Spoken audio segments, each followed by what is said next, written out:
Hey guys, and Xenoblade Chronicles X Definitive Edition has been getting some excellent reviews, which is a really good sign, and it shows that Monolith Soft cooked once again, right before the Switch 2 happened. But before we get started, I wanted to mention that I have a goal to hit 30,000 subscribers before the Switch 2 launches, so if you enjoy my content, consider subscribing, and if I hit that goal, I will give away a copy of the new Mario Kart game.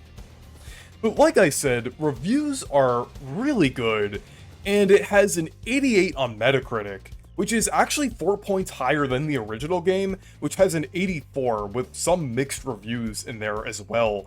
While 84 is a pretty good score, that is lower than some other Xenoblade games, since Xenoblade tends to score around like the high 80s, low 90s, like around there.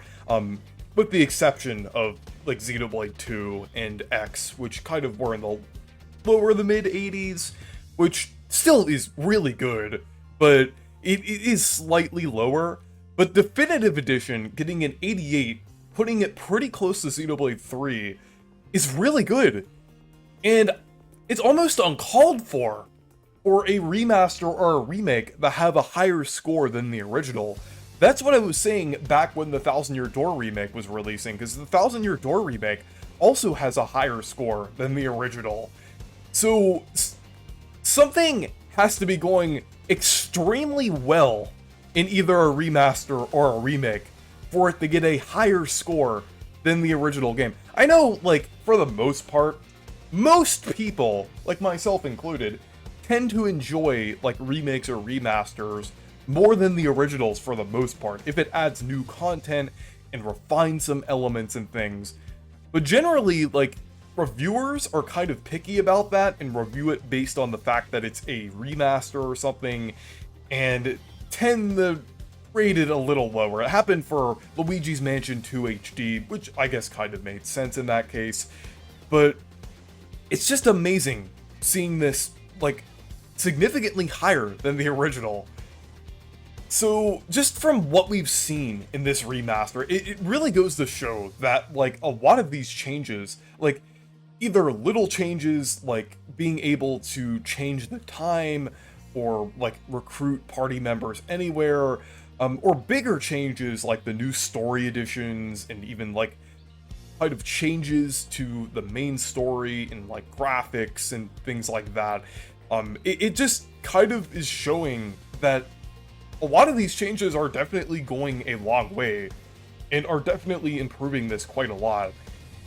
Since the original version of the game had a decent amount of flaws, and was even kind of unpolished. I haven't played that much of it, but from what I've heard from other people, there were a lot of things that felt that there were missing from the game, so this remaster really felt necessary in a lot of ways.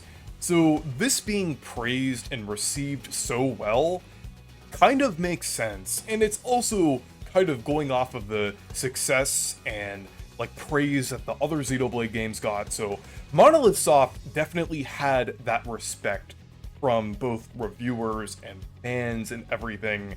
So it seems like going into the Switch 2 era, it seems like they have quite a lot of trust and a good reputation among most Nintendo fans, I would say. Even for people who aren't that interested in Xenoblade, they recognize how good the Xenoblade games look, and also the assistance that they do give towards other games, and kind of see the level of quality that Monolith Soft has.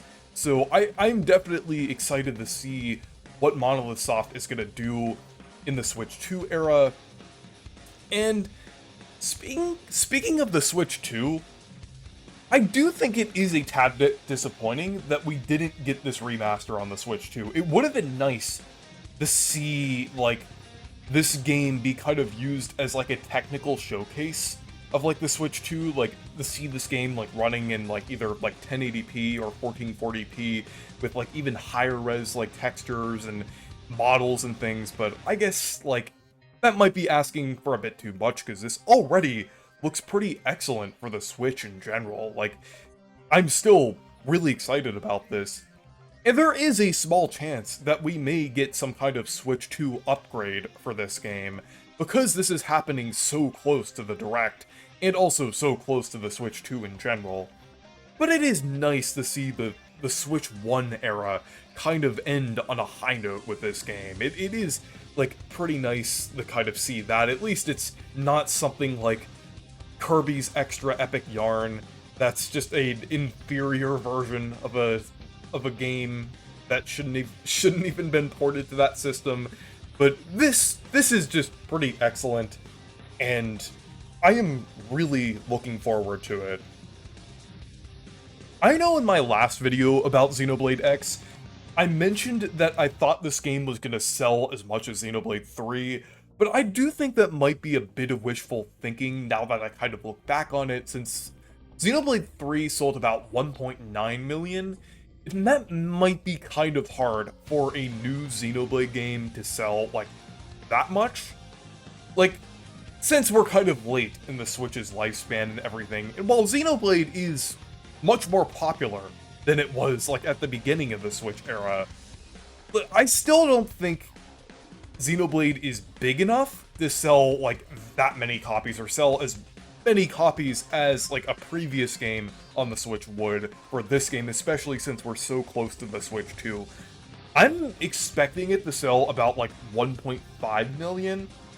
If they do some kind of Switch 2 upgrade for this game, I'm thinking it might sell closer to 2 million, I would say. And if they do have, like, a standalone Switch 2 version of this game, I mean, like, I'm just saying, if, like, you're able to upgrade this game on the Switch 2, but you could just also get the upgrade in a separate cartridge itself. I'm not just saying, like, an exclusive version, just like a kind of like a Switch 2 kind of release of it as well. Then I could see it selling a lot more. But if it's just a Switch 1 thing, then yeah, probably like 1.5 million, I would say. Which would be pretty good, like, late in the Switch's lifespan and everything. It is just a little disappointing that they waited so long to release this remaster. I mean, it's not like they could have done this any earlier because of Xenoblade 3 and Xenoblade 1 Definitive Edition. It's just, like, just with those circumstances, it is a tiny bit disappointing that we had to wait so long for an excellent remaster of Xenoblade X, but I'm still happy it's here regardless, and I am extremely excited to play it, because I've only played a little bit of the Wii U version, and this version just looks so much better. But yeah, anyways, thank you guys for watching this video. Make sure to leave a like and subscribe for more, and make sure to check out my Discord server and Blue Sky if you want to. Stay perky!